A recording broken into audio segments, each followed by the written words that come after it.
నమస్కారం వార్తలకు స్వాగతం. ముందుగా ముఖ్యాంశాలు. మాజీ మంత్రి హరీష్ రావు ప్రెస్ మీట్, పలు అంశాలపై వివరణ.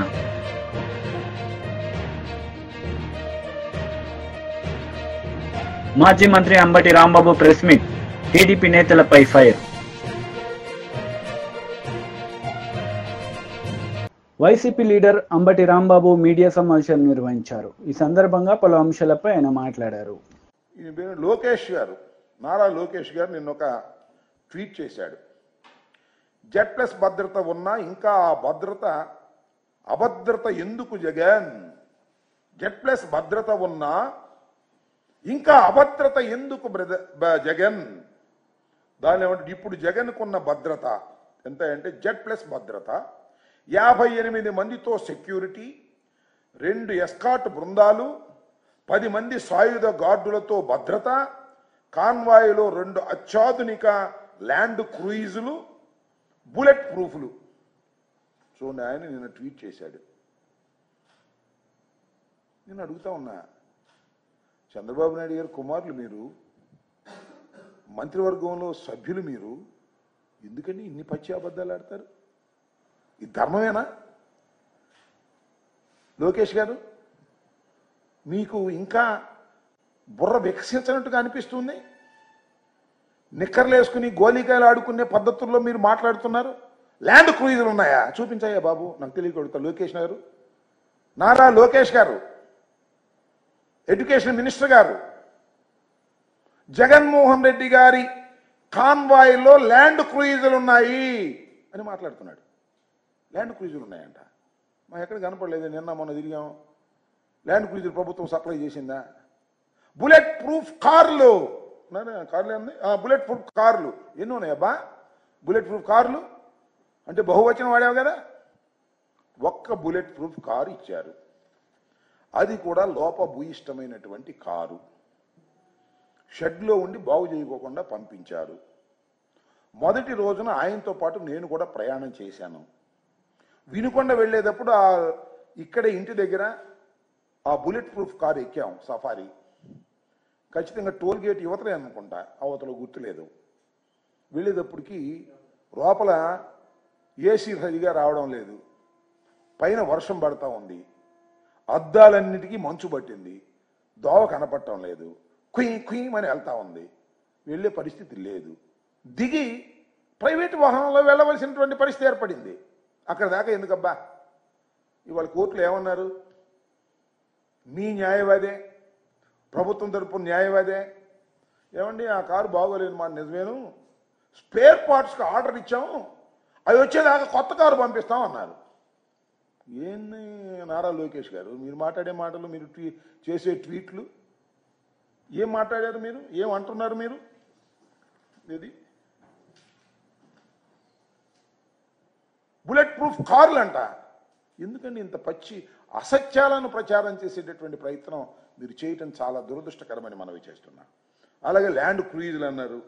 10 మంది సాయుధ గార్డులతో భద్రత.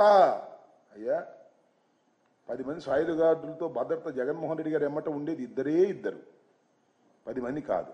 మీరు కేటాయిస్తే కేటాయించుండవచ్చు, వాళ్ళందరూ గార్డులు చుట్టుపక్కల ఉంటారు, ఇంటి చుట్టూరా. ఆయన వెంట ఎక్కడికన్నా వెళితే 2 మాత్రమే సెక్యూరిటీ ఆఫీసర్స్ ఉంటారు. మీరు ఏర్పాటు చేసినటువంటి విధానం అది. ఈ విషయాన్ని మీరు గమనించాలని మనం. మీకైతే మాత్రం చాలా భద్రత కావాలి, జగన్మోహన్ రెడ్డి గారికి అయితే మాత్రం భద్రత అవసరం లేదు అనేటువంటి పద్ధతుల్లో మీరు వ్యవహరిస్తున్నారు. మాజీ మంత్రి హరీష్ రావు మీడియా సమావేశం నిర్వహించారు. ఈ సందర్భంగా పలు అంశాలపై ఆయన మాట్లాడారు. విధానం లేకుండా అడ్డదిడ్డంగా ఈ రాష్ట్ర ప్రభుత్వం వ్యవహరిస్తూ ఉంది. ముఖ్యంగా నిన్న మెడికల్ అడ్మిషన్స్ విషయంలో MBBS సీట్ల అడ్మిషన్ల ప్రక్రియకు వైద్య ఆరోగ్య శాఖ ఏ నోటిఫికేషన్ అయితే ఇచ్చిందో ఇది మన తెలంగాణ విద్యార్థులకు, భవిష్యత్ తరాలకు తీరని నష్టం చేసే విధంగా ఉంది. అంటే మన పిల్లలే మనకు స్థానికేతరులుగా మారే ప్రమాదం, తెలంగాణ బిడ్డలు తెలంగాణకు స్థానికేతరులుగా మారే విధంగా ఉంది. అంటే కనీస అధ్యయనం లేకుండా MBBS BDS అడ్మిషన్ల విషయంలో ప్రభుత్వం అమలు చేస్తున్న కొత్త నిబంధనలు ఏవైతే ఉన్నాయో అవి విద్యార్థుల ప్రయోజనాలు దెబ్బతీసే విధంగా ఉంది. ముఖ్యంగా ఇక్కడ 2-3 విషయాలు చాలా ప్రధానమైనటువంటివి. తెలంగాణ ఉద్యమం మీకు తెలుసు, నీళ్లు, నిధులు, నియామకాలు 3 అంశాల మీద జరిగింది. అందులో నియామకాలకు సంబంధించి కేసీఆర్ గారి ప్రభుత్వం మన ఆకాంక్షలు నిజం చేసింది. ఎట్లా? అప్పుడు మన ఉద్యోగాలు మనకే దక్కాలి. ఆ రోజుల్లో ఏంటంటే 60% లోకల్ రిజర్వేషను, 40% నాన్ లోకల్ అని ఓపెన్ కోటాని నింపేవాళ్ళు. 70-30, 60-40లుగా నింపేవాళ్ళు. కానీ గౌరవనీయులు కేసీఆర్ గారు చాలా శ్రద్ధ పెట్టి రాష్ట్రపతి ఉత్తర్వుల సవరణ చేసి 95% లోకల్స్కు, మన తెలంగాణ బిడ్డలకు ఉద్యోగాలు దక్కే విధంగా రాష్ట్రపతి ఉత్తర్వుల్లో సవరణ చేసి ఇది మనం జీవో నంబర్ 124 2018 సంవత్సరంలో జీవో 124 ఇచ్చాం. ఇందులో దీనివల్ల ఏం జరిగింది? రాష్ట్రంలో ఉద్యోగ నియామకాల్లో 95% ఉద్యోగాలు ఆ జిల్లా బిడ్డలకు, తెలంగాణ బిడ్డలకు దక్కే విధంగా ఇది మనము ఉద్యోగ నియామకాలకు లోకల్ రిజర్వేషన్ను సాధించాం. గతంలో ఉండేది ఏంది? 60-40, 70-30, అంటే 40% మంది పక్క రాష్ట్రం వాళ్ళు వచ్చి ఓపెన్ కాంపిటీషన్లో తెలంగాణలో ఉద్యోగాలు పొందే అవకాశం ఉండేది. 30% మంది స్థానికేతరులు, తెలంగాణేతరులు కూడా తెలంగాణలో ఉద్యోగాలు పొందే అవకాశం ఉండేది. కానీ ముఖ్యమంత్రి గారు స్వయంగా రాష్ట్రపతి గారిని కలిసి, ప్రధానమంత్రి గారిని కలిసి, తాను స్వయంగా ఢిల్లీకి వెళ్ళి కేసీఆర్ గారు 95% ఉద్యోగాలు తెలంగాణ బిడ్డలకు దక్కే విధంగా ఉద్యోగ నియామకాల్లో మేము సవరణ చేశాం. ఇది ఎప్పుడు? 2018లో జీవో 124 ద్వారా 95% ఉద్యోగాలు స్థానికులకు దక్కే విధంగా సాధించింది బీఆర్ఎస్ ప్రభుత్వం. అయితే విద్య విషయంలో కూడా మనం చేసుకోవాల్సిన అవసరం ఉండే. కానీ ఎస్ఆర్సి స్టేట్ రీఆర్గనైజేషన్ యాక్ట్లో ఏం చెప్పారు వాళ్ళు? 10 ఏళ్ల పాటు తెలంగాణ, ఆంధ్రప్రదేశ్లో అడ్మిషన్స్లో, ఎడ్యుకేషన్ అడ్మిషన్స్లో పాత పద్ధతి యథావిధిగా కొనసాగుతుంది. అంటే 15% ఏదైతే ఓపెన్ కోటా ఉందో, ఆంధ్రాలో 15%లో తెలంగాణ విద్యార్థులు వెళ్ళొచ్చు, తెలంగాణలోని విద్యాలయాల్లో 15% ఆంధ్ర విద్యార్థులు ఇక్కడ రావచ్చు. ఈ పద్ధతిని మరో 10 ఏళ్ల పాటు యథావిధిగా కొనసాగించాలని రాష్ట్ర విభజన చట్టంలో చెప్పారు. అందువల్ల దాన్ని మేము మార్చలేకపోయాం. మీకు ఇంకా బాగా అర్థం చేసుకోవడానికి, ఎందుకంటే ఇది చాలా ముఖ్యం. ఒక్కొక్కరు డాక్టర్ కావాలని జీవితాంతం కలగంటారు. పిల్లలే కాదు, తల్లిదండ్రులు కూడా రాత్రింబవళ్ళు కష్టపడి పిల్లల్ని చదివిస్తారు. పిల్లలు కూడా నిద్రాహారాలు అని ఒక డాక్టర్ కావాలని జీవితం అంతా తపన పడుతుంటారు. అలాంటి పిల్లల భవిష్యత్తుతో ఇలా రాష్ట్ర ప్రభుత్వం చెలగాటమాడుతూ ఉంది. నిజంగా మేము ఉన్నప్పుడు మీకు తెలుసు 2850 ఎంబీబీఎస్ సీట్లుంటే కేసీఆర్ గారి ప్రభుత్వం రాష్ట్రంలో ఎంబీబీఎస్ సీట్ల సంఖ్యను 9000కు పెంచింది. 2850 సీట్లను 10 ఏళ్లలో 9000 ఎంబీబీఎస్ సీట్లకు పెంచిన ఘనత బీఆర్ఎస్ ప్రభుత్వంది, మా నాయకుడు కేసీఆర్ది. అంటే మేము 3 అంతలు పెంచిన ఎంబీబీఎస్ సీట్లు, 4 అంతలు పెంచాం దాదాపు. అయితే పెంచిన సీట్లు కూడా తెలంగాణ బిడ్డలకే దక్కాలని మేము చాలా జాగ్రత్తలు కూడా పడ్డాం. ఉదాహరణకు ఇందాక నేను చెప్పాను, 15% ఓపెన్ కాంపిటీషన్ ఉండాలి. ఏది? మెడికల్ సీట్లలో కానీ, ఇంజనీరింగ్ సీట్లు కానీ అన్ని విద్యాలయాల్లో అన్నప్పుడు తెలంగాణలో 2014 రోజు మనకు 20 మెడికల్ కాలేజీల్లో 2850 సీట్లు ఉండేది. 2850 సీట్లు అంటే ఒక 280 సీట్స్ ఓపెన్ కాంపిటీషన్లో ఆ పిల్లలు రావడానికి అవకాశం ఉండేది. అందులో అంటే మేమేం చేసినాము, మేము బాగా ఆలోచించి తెలంగాణ వచ్చిన తర్వాత మెడికల్ కాలేజీలు బాగా పెట్టాం కదా, 20 నుంచి 36 మెడికల్ కాలేజీలు అయినాయి. నేను ఆ రోజు ఆరోగ్య శాఖ మంత్రిగా ఉన్నప్పుడు నేను ఒక నిర్ణయం తీసుకున్నా. తెలంగాణ రాష్ట్రం వచ్చిన నాటికి ఎన్ని మెడికల్ కాలేజీలు ఉన్నాయో దాంట్లో మాత్రం. టీడీపీ లీడర్ మీడియా సమావేశం నిర్వహించారు. ఈ సందర్భంగా పలు అంశాలపై ఆయన మాట్లాడారు. 15-20 సంవత్సరాల నుంచి మనందరం ఈ మాట వింటూనే ఉంటాం. లేపాక్షి భూముల్ని రాజశేఖర్ రెడ్డి గారు ఎట్లా హిందూ శ్యాంప్రసాద్ రెడ్డికి ఏమంటారు మొత్తం ఇచ్చింది. ఇందు శ్యాంప్రసాద్ రెడ్డి గారు ఏ విధంగా దాన్ని కొదవబెట్టింది, ఇవంతా పాత స్టోరీలు మనం చాలాసార్లు చూసాం. సో ఇవంతా కోర్టులకు ఎక్కింది, ఈ ట్రిబ్యునల్లో ఉన్నాయి రకరకాలు. గత 5 సంవత్సరాల నుంచి జగన్మోహన్ రెడ్డి గారు ఈ 8,884 ఎకరాల లేపాక్షి భూములను చాలా సైలెంట్గా ఏం మాట్లాడకుండా చాలా చీప్గా కూట్నీలకు అంటారు మా రాయలసీమ భాషలో, కూట్నీళ్లకు అంటే కారు చౌకగా ఎలా కొట్టేయాలంటే 8,844 ఏకర్స్ భూమిని కేవలం 500 కోట్లకు కొట్టేయాలని ట్రై చేస్తున్నాం అనమాట. కేవలం 500 కోట్లకు. సో ఇష్యూ ఏంటంటే మొత్తం 8,844 ఎకరాల భూములు 5,811 ఎకరాలు అసైన్ భూములు, మిగిలిన 3,032 ఎకరాలు ప్రభుత్వ భూములు. రాజశేఖర రెడ్డి గారు చాలా ఉదారంగా చాలా పెద్ద సైన్స్ అండ్ టెక్నాలజీ సిటీ ఏర్పాటు చేస్తాను ఇందు శ్యాంప్రసాద్ రెడ్డికి ఇవ్వడం, ఆయన దాన్ని కుదవబెట్టడం, ఆయన దాన్ని దివాలా తీయడం, ఆ తర్వాత ఈడీ ఆ భూముల్ని అటాచ్ చేయడం, శ్రీ జగన్మోహన్ రెడ్డి గారిని ఆ కేసులో A1గా A2గా మన విజయసాయి అట్లా ఉంటాడు ఇప్పుడు, ఆయన్ని ప్రవేశపెట్టడం, వాళ్ళిద్దరి మీద కేసు బుక్ చేయడం, ఆయన జైల్లో ఉండడం, బెయిల్ తీసుకొని రావడం, ఇదంతా జరిగాయి. 2019లో జగన్మోహన్ రెడ్డి గారు అధికారంలోకి వచ్చారు. వచ్చిన తర్వాత ఆయన కళ్ళు అట్లా మొత్తం రాష్ట్రం అంతా తిరిగాయి కదా, ఎక్కడ భూములు కనిపిస్తాయి, ఎక్కడ తీసుకుందామని. ఈ 8,844 ఎకరాల్లో 4,190 ఎకరాలు అనుకుంటాను మొత్తం అప్పట్లో ఇందు శ్యాంప్రసాద్ రెడ్డి బ్యాంకుల్లో కుదవబెట్టి లోన్ తీసుకున్నాడు. దాదాపు 4,000 కోట్ల రూపాయలు లోన్ తీసుకున్నాడు. ఆ లోన్లో కట్టకపోతే బ్యాంకులు వచ్చాయి, మా దగ్గర లోన్ తీసుకున్నాడు ఆయన కట్టలేదు, సో ఆయన కుదవబెట్టిన, మేము ఆ భూములు గ్యారంటీగా పెట్టుకొని ఇచ్చాము, ఆయన కుదవబెట్టిన భూముల్ని మాకు ఇప్పించేసేయండి అని చెప్పి ట్రిబ్యునల్లో దాఖలు చేశారు. చూడ్డానికి బాగానే ఉంటుంది ఇది, కానీ ఇది బోల్ట్ రూపం, అంటే BOLT, build operate lease transfer రూపంలో వచ్చింది అది. సో 119 కోట్ల రూపాయలకి రైతుల దగ్గర APIIC అంటే అప్పటి ఆంధ్రప్రదేశ్, ఉమ్మడి ఆంధ్రప్రదేశ్లోని ఆంధ్రప్రదేశ్ ఇండస్ట్రియల్ ఇన్ఫ్రాస్ట్రక్చర్ కార్పొరేషన్ రైతుల దగ్గర నుంచి 119 కోట్ల రూపాయలకి 8,000 ఏకర్స్ ఇంక్లూడింగ్ గవర్నమెంట్ భూమి.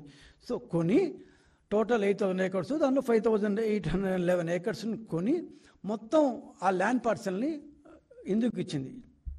ఓనర్షిప్ ఇవ్వలేదు, ల్యాండ్ నువ్వు వాడుకో, అక్కడ పరిశ్రమ స్థాపించు అని చెప్పించింది. ఈయన రాజశేఖర్ గారి గవర్నమెంట్లో హ్యాపీగా దాన్ని బ్యాంకులు కుదవబెట్టారు. ఆ బ్యాంకుల్లోని దొంగ వెధవలు ఎవరో, బ్యాంకుల్ని దొంగ వెధవలో నేను తిడుతున్నా, అది వాడి భూమి కాదు, హిందూ భూమి కాదు, అది గవర్నమెంట్ లీజుకి ఇచ్చిన రైతుల భూమి, అది గవర్నమెంట్ భూమి. అది దాన్ని కుదవబెట్టుకుని 4,000 కోట్ల రూపాయలు ఇచ్చిన ఆ మహా మేనేజర్లు ఎవరో అప్పటి బ్యాంక్ మేనేజర్లు. సరే అయిపోయింది, ఆయన భూమి కాని భూమిని కొత్త పెట్టేసుకొని ఆయనకి 4,000 కోట్లు ఇచ్చారు, ఆయన దివాళు తీశారు. వీళ్ళు వచ్చి మా భూములు మాకు ఇప్పించండి, మా యొక్క అప్పులు మాకు ఇప్పించండి, లేకపోతే మాకు ఆ భూములను ఇప్పించండి అని వైసీపీ లీడర్ మీడియా సమావేశం నిర్వహించారు. ఈ సందర్భంగా పలు అంశాలపై ఆయన మాట్లాడారు. అది కూడా మాదే కుట్ర అంటా ఉన్నారు. రికార్డులు తగలబెడితే అవే రికార్డులు MRO ఆఫీసుల్లో ఉంటాయి, RDO ఆఫీసుల్లో ఉంటాయి, కలెక్టరేట్లో ఉంటాయి, సెక్రటరియట్లో ఉంటాయి. మరి వాటిని అన్నింటినీ కూడా కుట్ర కోణమని ఏ విధంగా చెప్తా ఉన్నారో నాకు అర్థం కాదు. మరి ప్రభుత్వం కూడా మేము మొత్తం డేటా అంతా రిట్రీవ్ చేశామని చెప్పి కూడా చెప్పుకొచ్చింది. ఇందులో కుట్ర ఏముంది, మేము చేశామని ఎలా చెప్పుకోగలుగుతున్నాం? మీ పార్టీ కార్యకర్తలను, నాయకులను అడ్డం పెట్టుకొని వాళ్ళ చేత తప్పుడు ఫిర్యాదులు చేయించుకొని మాపై బోర్డు దల్లే ప్రయత్నం మీరు చేస్తూ ఉన్నారు. ఎలాంటి ఆధారాలు లేకుండా కొంతమంది అధికారులు అత్యుత్సాహం చూపుతూ ఉన్నారు. మరి వాస్తవాలు మీ దగ్గర ఉంటే, ఆధారాలు ఉంటే తప్పకుండా వాటిని నిరూపించండి, లేదంటే తప్పుడు ఆరోపణలు చేసి చంద్రబాబు ఉచ్చులో తగులుకోవద్దండి అని చెప్పి నేను అధికారులను కోరుతా ఉన్నాను. తప్పుడు పనులు చేయాల్సిన అవసరం నాకు కానీ మా కుటుంబ సభ్యులకు కానీ అవసరం లేదు. నేను 7 సార్లు శాసనసభ్యుడిగా ఉన్నాను, మా కుమారుడు 3 సార్లు పార్లమెంట్ సభ్యుడు, మా తమ్ముడు 2 సార్లు శాసనసభ్యుడు. మరి ప్రజాదరణ, అభిమానం ఉంటేనే ఇన్నిసార్లు రాజకీయాల్లో కొనసాగుతామని చెప్పి వారికి ప్రత్యేకంగా చెప్పనక్కర్లేదు. మరి మా పేరుతో ఉన్న భూములు, ఇతర ఆస్తులన్నీ కూడా ఎన్నికల అఫిడవిట్లో పేర్కొన్నాం. అఫిడవిట్లో పేర్కొన్న ఆస్తులు తప్ప మాకు ఏ ఆస్తులు కూడా లేవు. మరి మదనపల్లి కేసుకు సంబంధించి సిఐడికి అప్పగించిన, సిబిఐకి అప్పగించిన నాకు ఇబ్బంది లేదు. ఆ కేసుకు నాకు ఎటువంటి సంబంధం లేదు. కానీ వైసీపీ నాయకులపై కేసులు వేసి వారిని వేధించే ప్రయత్నం చేసేదే కాకుండా వారి ద్వారా నా పేరు చెప్పించే దానికి ప్రత్యేకంగా ఈ కుట్ర చేస్తూ ఉన్నారనేది ఈ రాష్ట్ర ప్రజలందరికీ కూడా తెలుసని చెప్పి కూడా మీకు మనవి చేస్తూ ఉన్నాను. గతంలో పుష్కరాల్లో చనిపోయారు చంద్రబాబు ఆధ్వర్యంలో. ఈ మధ్య ఎలక్షన్ అయిన తర్వాత చాలామందిని అతి దారుణంగా హత్యలు చేశారు. మరి చాలామంది చిన్న పిల్లలందరినీ కూడా మానభంగం చేశారు. మరి ఈ వీటిల్లో వేగవంతంగా మీ ప్రభుత్వం పనిచేసిందా?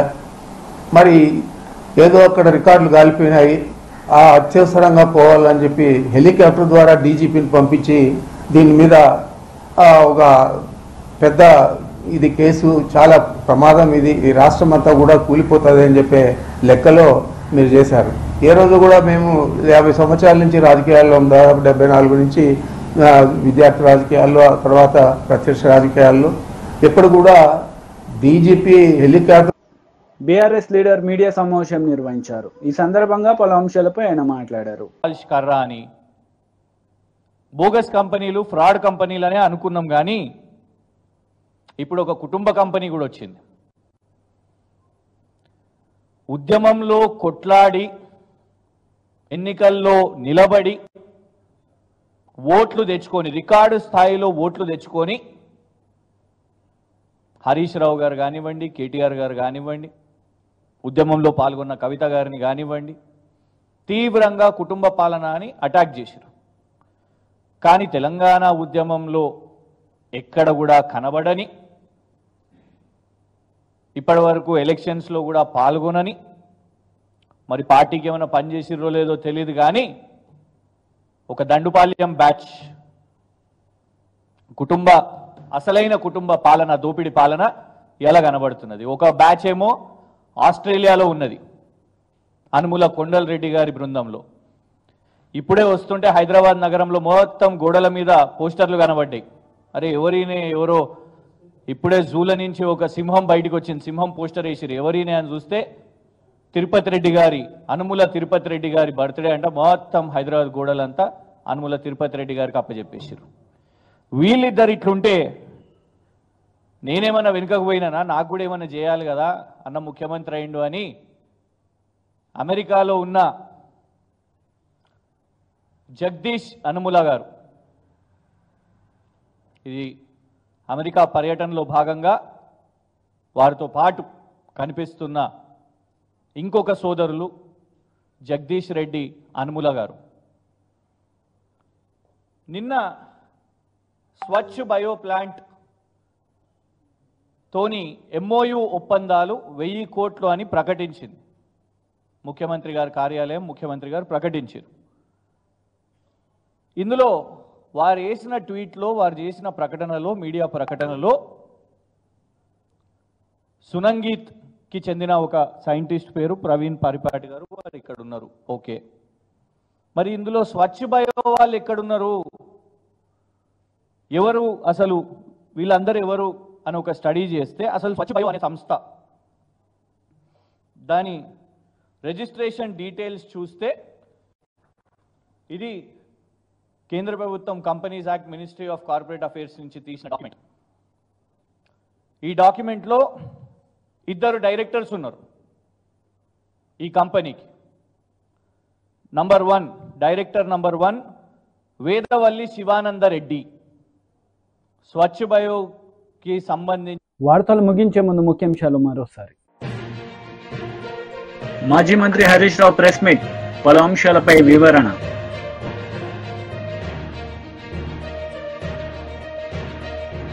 మాజీ మంత్రి Ambati Rambabu press meet, TDP నేతలపై ఫైర్. ఈ వార్తలు ఇంతటితో సమాప్తం. తిరిగి ప్రసారమయ్యే వార్తల్లో మళ్ళీ కలుద్దాం. అంతవరకు సెలవు. నమస్తే.